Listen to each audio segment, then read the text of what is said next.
A man helps a stranger fix her broken-down car on the side of the road. No payment, no questions, just pure kindness.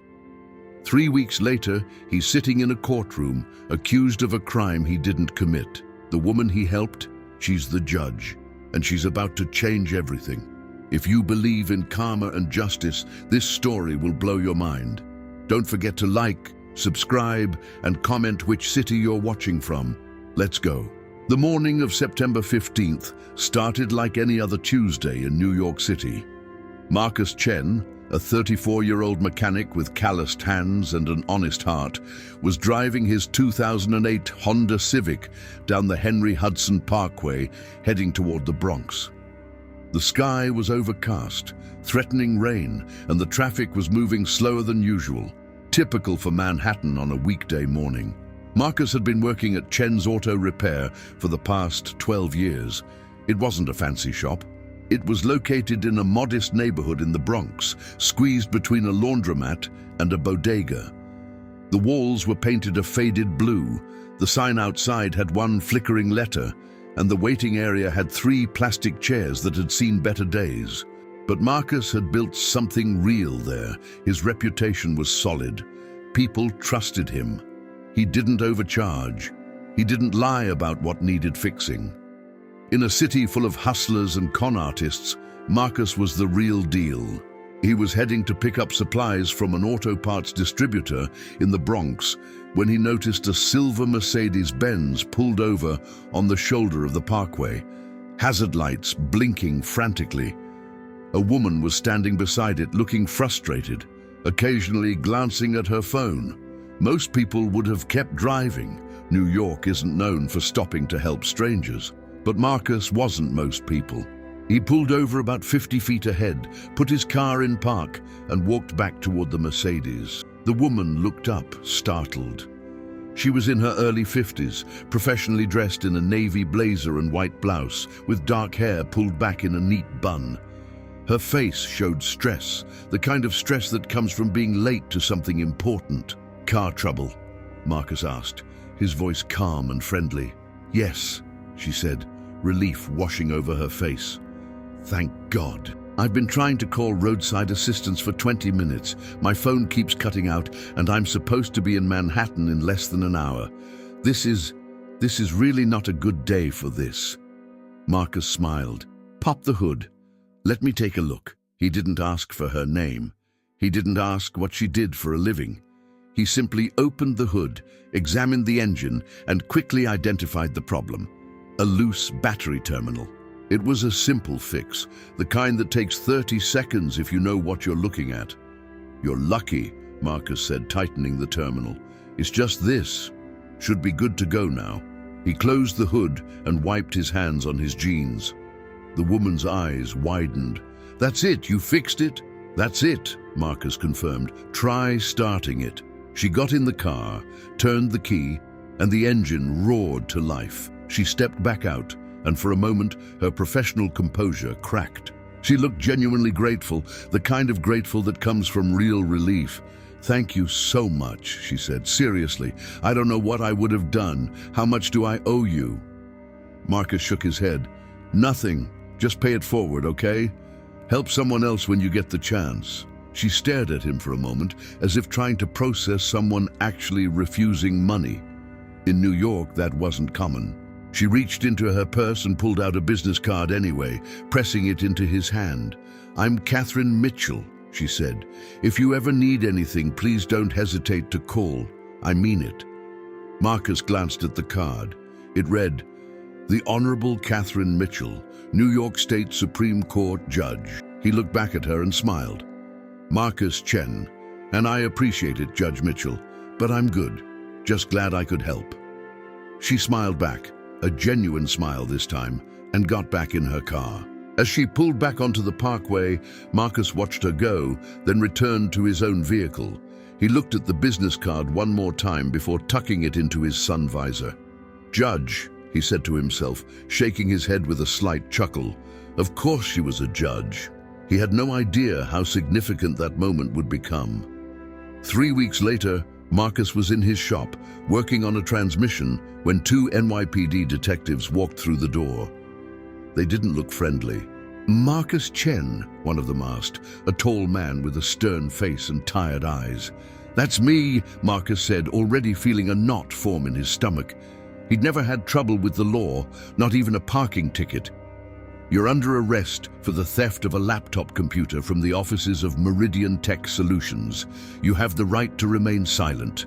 Anything you say can and will be used against you in a court of law." The detective continued reading him his rights, but Marcus barely heard it. His mind was spinning. Meridian Tech? He'd never even heard of that company. There had to be a mistake. Wait, Marcus said, holding up his hands. "There's been a mistake. I don't know anything about a laptop. I don't even know what company that is." "You worked there," the other detective said, a woman with sharp eyes and an expression that suggested she'd already made up her mind about his guilt. 3 months ago, you did some repair work on their HVAC system." "Yeah, I did," Marcus said. "I fixed their air conditioning. That's it. I was there for maybe 2 hours, and I left. I didn't steal anything." "Tell it to the judge," the male detective said, pulling out handcuffs. The next few hours were a blur. Marcus was taken to the precinct in the Bronx, booked, photographed, and fingerprinted. He was allowed one phone call. He called his sister, Angela, who worked as a nurse at Jacobi Medical Center. She arrived at the precinct within an hour, her face a mixture of shock and fury. "This is insane," she said, pacing back and forth in the waiting area. "Marcus would never steal anything. He's the most honest person I know." "We have a witness," the detective told them. "Someone saw him leaving the building with a laptop bag." "That's a lie," Marcus said firmly. "I didn't take anything. I had my tools. That's it." But the detective's expression didn't change. In his experience, everyone claimed innocence. It meant nothing. Marcus was released on bail, $5,000, which Angela had to scrape together by calling their mother and borrowing from friends. He was assigned a public defender, a man named Robert Walsh, who seemed overworked and underprepared. Their first meeting lasted 15 minutes. "The evidence is circumstantial," Walsh said, barely looking up from his file. "But we're going to have a tough time. They have a witness. They have your employment record at the company. The laptop disappeared the day you were there. It doesn't look good." "But I didn't do it," Marcus said, desperation creeping into his voice. "I believe you," Walsh said, and he might have even meant it. "But belief doesn't win cases. Evidence does. Do you have any proof you didn't take it? Security footage? Receipts from somewhere else that day? Anything?" Marcus thought hard. "No. I mean, I was at the job site. I fixed the AC unit. I left around 2 p.m. I went back to my shop. I was alone most of the day." Walsh sighed. "That's not going to be enough. We need something concrete." The case moved forward. The prosecution's case was built on 3 things: Marcus's presence at the company, the witness statement, and the fact that the laptop was never recovered. The laptop in question was a high-end MacBook Pro worth about $2,500. It had contained sensitive company data, client information, project files, proprietary code. The theft had caused significant damage to Meridian Tech's operations. What Marcus didn't know, what nobody knew yet, was that the real thief was someone else entirely, someone on the inside. As the weeks passed, Marcus's situation deteriorated. The prosecution offered him a plea deal, plead guilty to theft, and they'd recommend a reduced sentence. He'd probably serve 18 months to 2 years. "Don't take it," Angela urged him. "You didn't do it. Fight it." But fighting it was becoming increasingly difficult. The evidence against him was circumstantial but damaging. The witness, a security guard named Derek Paulson, had testified that he saw Marcus leaving the building with a bag that looked like it could contain a laptop. That was it. No clear identification, no proof, just a vague description that could have fit 1,000 people. Robert Walsh seemed increasingly resigned to defeat. In their meetings, he spent more time discussing sentencing recommendations than building a defense. He never visited the crime scene. He never interviewed witnesses. He seemed to be going through the motions, waiting for Marcus to accept the inevitable. "You need a better lawyer," Angela said one evening, sitting in Marcus's apartment in Astoria, Queens. "Someone who actually cares. Someone who will fight for you." "With what money?" Marcus asked bitterly. "I've already spent everything I had on bail. I can't afford a private attorney. Walsh is what I've got." The truth was, Marcus's life was unraveling. He'd had to close his shop temporarily because he couldn't focus on work. His regular customers were asking questions. Word travels fast in the Bronx, and soon everyone knew he'd been arrested. Some people were sympathetic, others weren't so sure. In the court of public opinion, the accusation alone was enough to create doubt. His mother, Rosa Chen, who was 68 and had always been proud of her son's honest work, was devastated.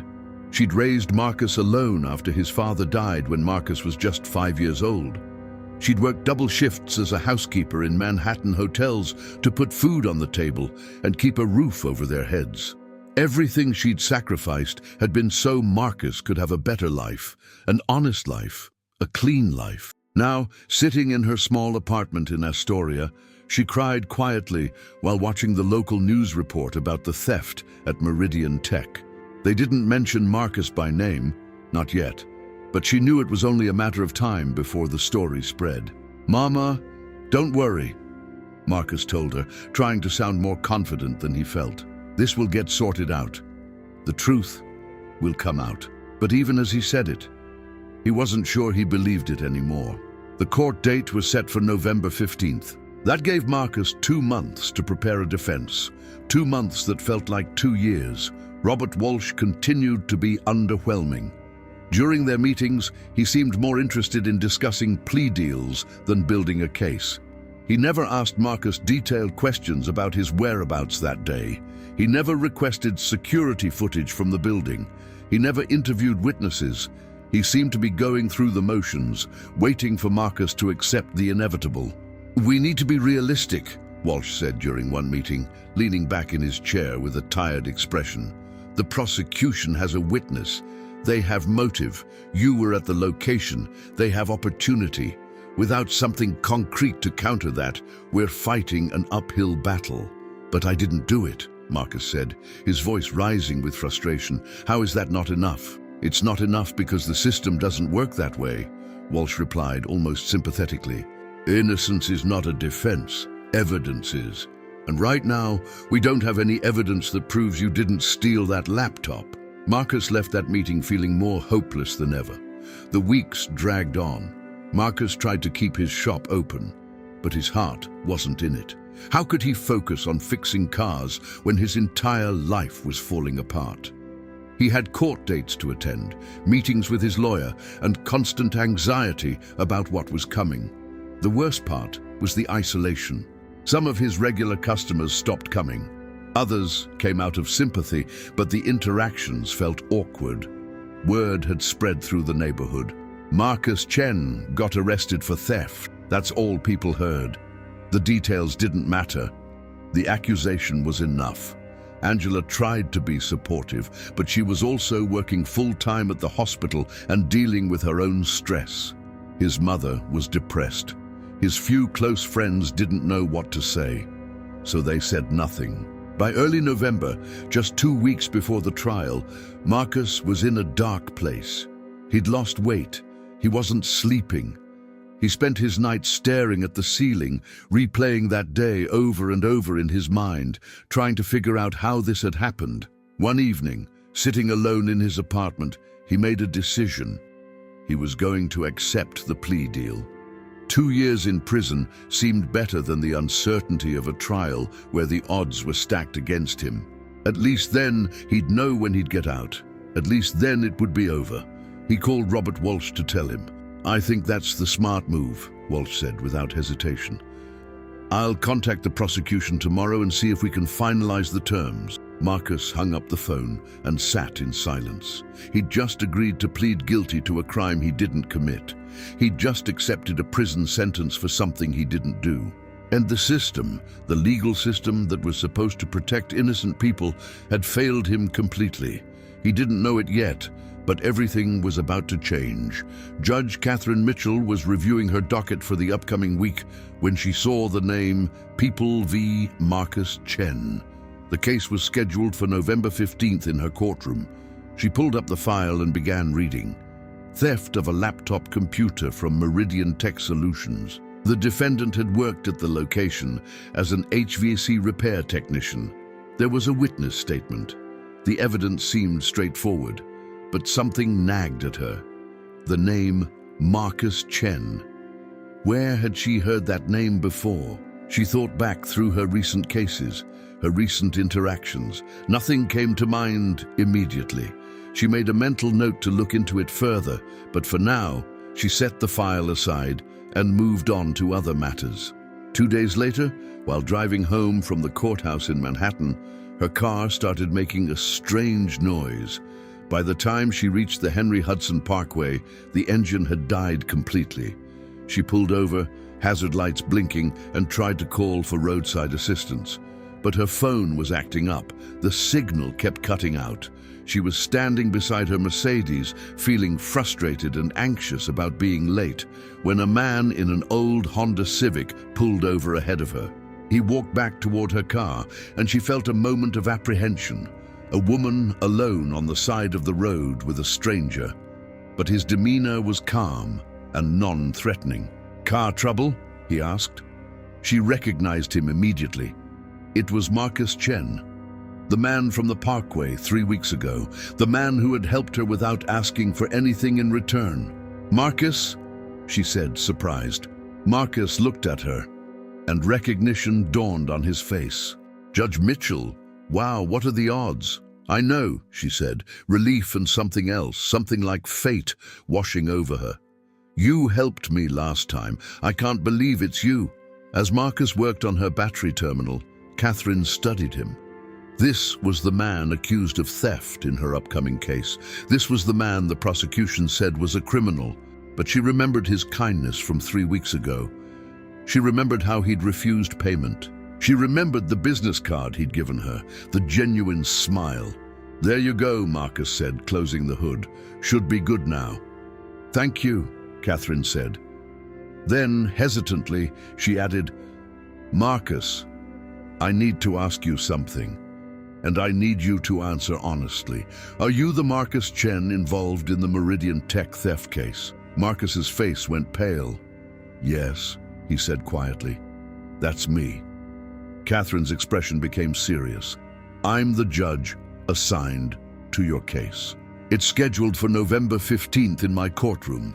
Marcus felt the ground shift beneath his feet. You're my judge?" "I am," Catherine confirmed. "And I need you to know something. I remember you. I remember your kindness. And I'm going to make sure you get a fair trial. But I need you to tell me the truth right now. Did you steal that laptop?" Marcus looked her directly in the eyes. "No, Judge. I swear to you I didn't. I was there to fix the air conditioning. That's all. I left after 2 hours. I didn't take anything."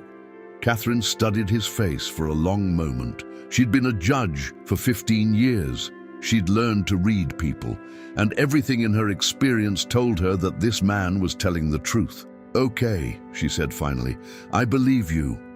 But here's what you need to do. You need to get a better lawyer. The public defender assigned to you, Robert Walsh, he's not going to fight hard enough for you. You need someone who will dig deeper, who will investigate, who will find the real evidence." "I can't afford a private attorney," Marcus said bitterly. "I've already spent everything I have on bail." Catherine thought for a moment. "There's a legal aid organization in the Bronx. They take cases pro bono for people who can't afford representation. Ask for a lawyer named David Reeves.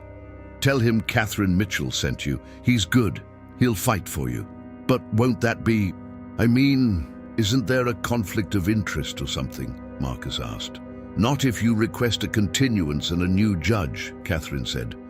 I'll recuse myself from the case.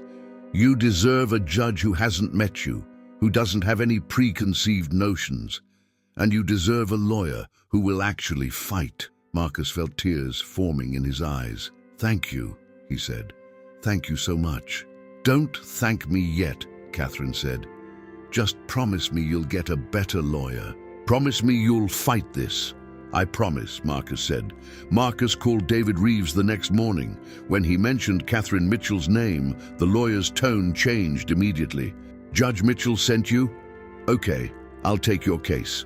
Come in tomorrow at 10 a.m. David Reeves was everything Robert Walsh wasn't. He was sharp, aggressive, and genuinely interested in finding the truth. In their first meeting, which lasted 3 hours, he asked detailed questions about everything, Marcus's exact movements that day, who he'd talked to, what he'd seen, everything. The first thing we need to do is get the security footage from Meridian Tech, Reeves said, making notes. If you didn't take the laptop, there should be footage of you leaving without it. That's our starting point. My previous lawyer never asked for that, Marcus said. Your previous lawyer was useless, Reeves said bluntly, but that's okay. We're going to fix this. Over the next week, Reeves filed a motion for discovery, requesting all security footage, witness statements, and evidence from the prosecution. When the footage arrived, it was exactly what Marcus had hoped for. The video clearly showed Marcus leaving the building at 2:15 p.m. with nothing but his tool bag. No laptop, no bag that could contain a laptop, just his tools. This is good, Reeves said, reviewing the footage. This contradicts the witness statement, but it's not enough on its own. The prosecution will argue that you could have hidden the laptop somewhere and retrieved it later. We need something more concrete.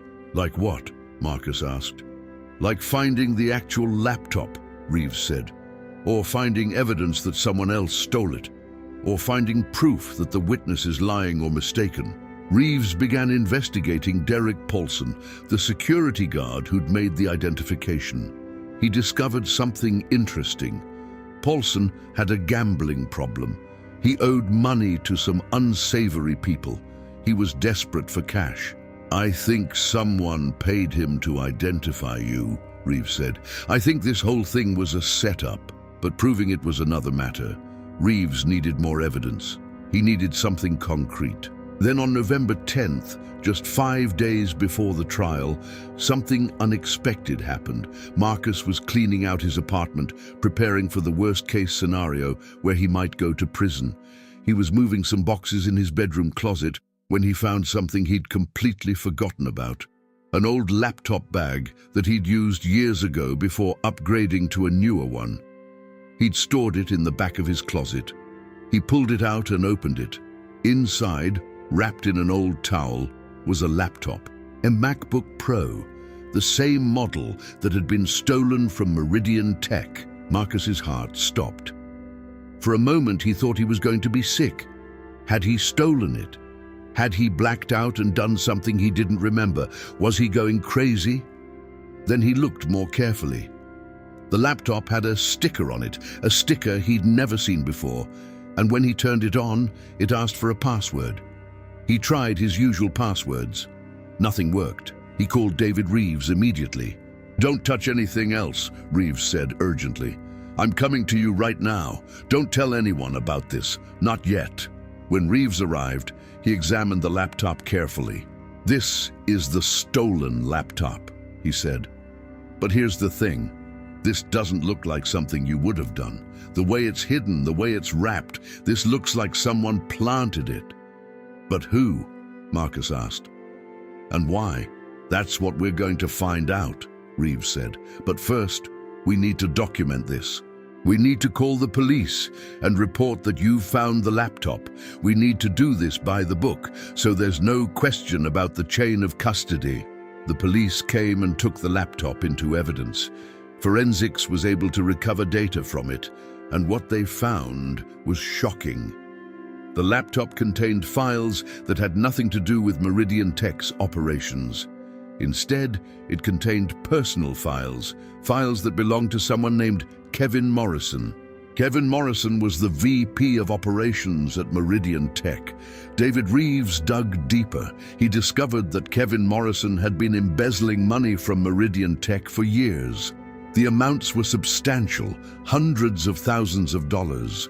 The laptop contained evidence of the embezzlement, falsified invoices, hidden bank accounts, forged signatures. When the company's CEO, Richard Hartley, had discovered the embezzlement, Morrison had panicked. He'd stolen the laptop to destroy the evidence. But before he could, he'd realized that the theft would be investigated, so he'd done something clever. He'd framed Marcus Chen. Morrison had paid Derek Paulson, the security guard, to identify Marcus as the thief. He'd planted the laptop in Marcus's apartment. He had access to Marcus's address through the company's records. He'd orchestrated the entire thing to deflect suspicion from himself. But Morrison had made a mistake. He'd kept copies of the files on a USB drive, a pen drive that he'd hidden in his office. When the police searched his office as part of the investigation into the laptop, they found it. The evidence was overwhelming.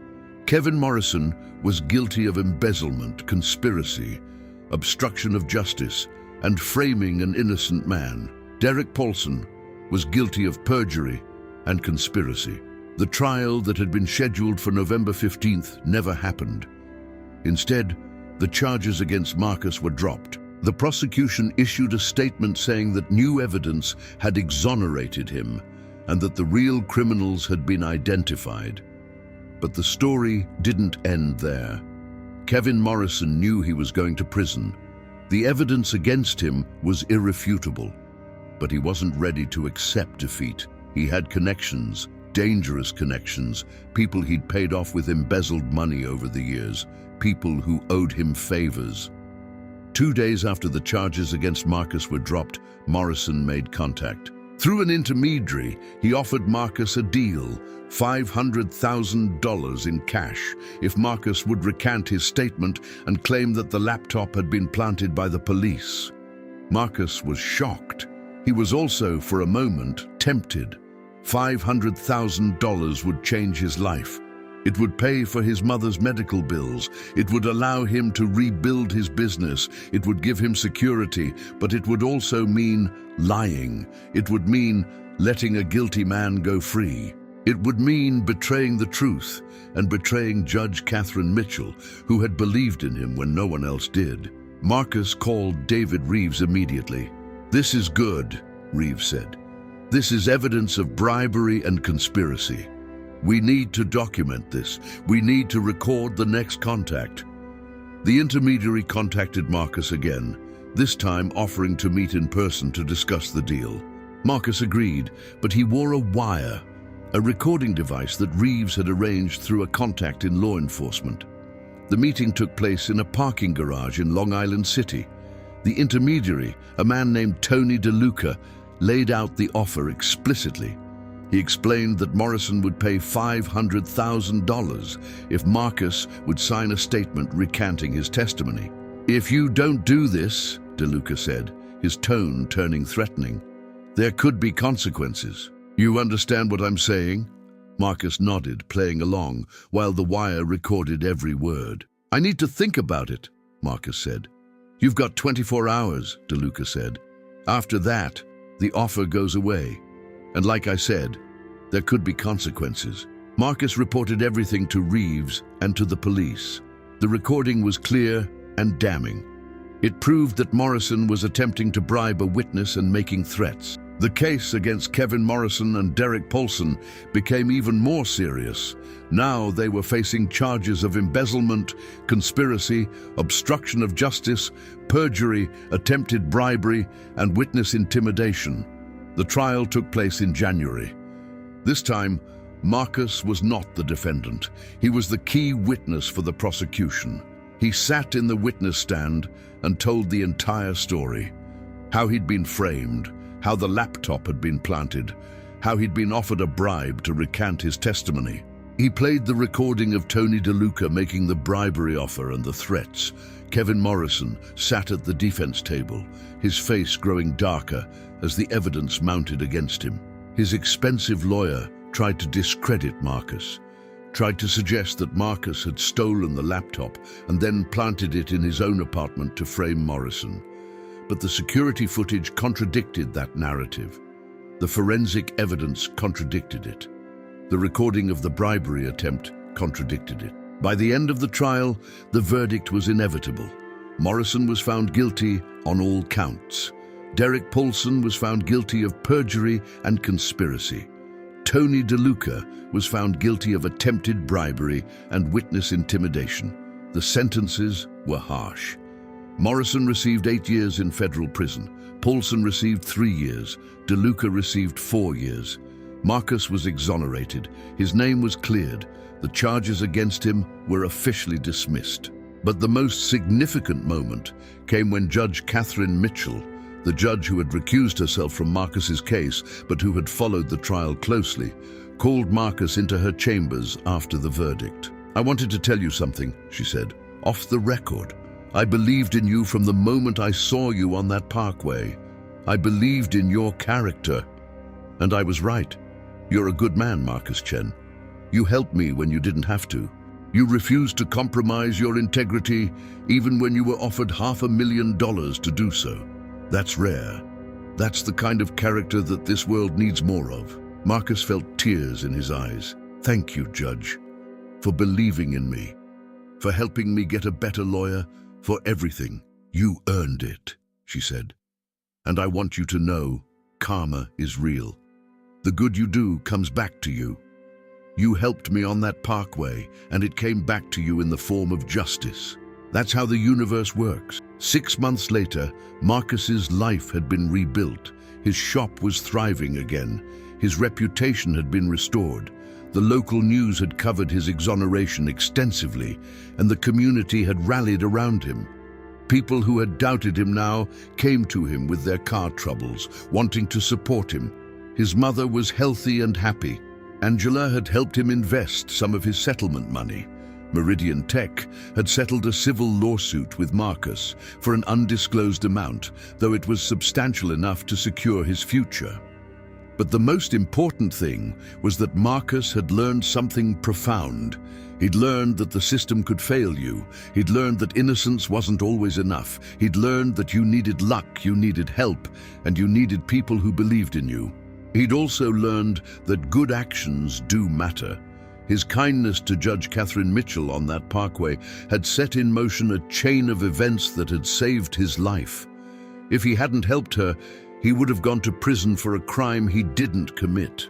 If he hadn't been kind, if he'd been cynical and self-interested like so many people in New York, his life would have been destroyed. One evening, Marcus was working late in his shop when Judge Catherine Mitchell walked in. She was dressed casually, jeans and a sweater, not in her judicial robes. "I wanted to check on you," she said. "See how you're doing." "I'm good," Marcus said, smiling. "Really good. Better than I've been in years, actually." "I'm glad," Catherine said. "I wanted to tell you something. After your case, I've been thinking a lot about the justice system, about how it can fail people, about how innocent people can be convicted and guilty people can go free. I've decided to work with some organizations that are focused on criminal justice reform. I want to help make sure that what happened to you doesn't happen to others." "That's amazing," Marcus said. "You're a good person, Judge Mitchell." "Catherine," she said. "Please call me Catherine. We're past the formalities now." They talked for another hour, and as Catherine was leaving, she said something that Marcus would never forget. "You know what the most important thing about your case was? It wasn't the security footage. It wasn't the laptop. It wasn't even the recording of the bribery attempt. The most important thing was that you refused to give up. You refused to accept the plea deal. You refused to compromise your integrity. That's what saved you. That's what always saves people in the end, their character." As Marcus watched Catherine drive away from his shop that evening, he thought about everything that had happened. He thought about the moment on the parkway when he'd decided to stop and help a stranger. He thought about how that single act of kindness had set in motion a series of events that had ultimately saved his life. He thought about all the people who had given up on him, Robert Walsh, the prosecution, even his own mind at times when he'd considered accepting the plea deal. But he'd had people who believed in him. His sister Angela, his mother Rosa, David Reeves, and Judge Catherine Mitchell. He thought about Kevin Morrison, sitting in a federal prison, paying the price for his greed and his desperation. He thought about Derek Paulson and Tony DeLuca, also behind bars, also paying for their choices. And he thought about the lesson that this entire experience had taught him. The truth always comes out. Justice might be delayed, but it's not denied. And the good you do in this world comes back to you in ways you can't always predict. Marcus had helped a stranger fix her car. He'd asked for nothing in return. He'd simply done the right thing because it was the right thing to do. And that act of kindness had ultimately saved his life. In a city as big and as cold as New York, where millions of people pass each other every day without acknowledging each other's existence, Marcus Chen had chosen to be different. He'd chosen to be kind. He'd chosen to help. And the universe had rewarded him for that choice. This is the power of karma. This is the power of doing the right thing, even when no one is watching.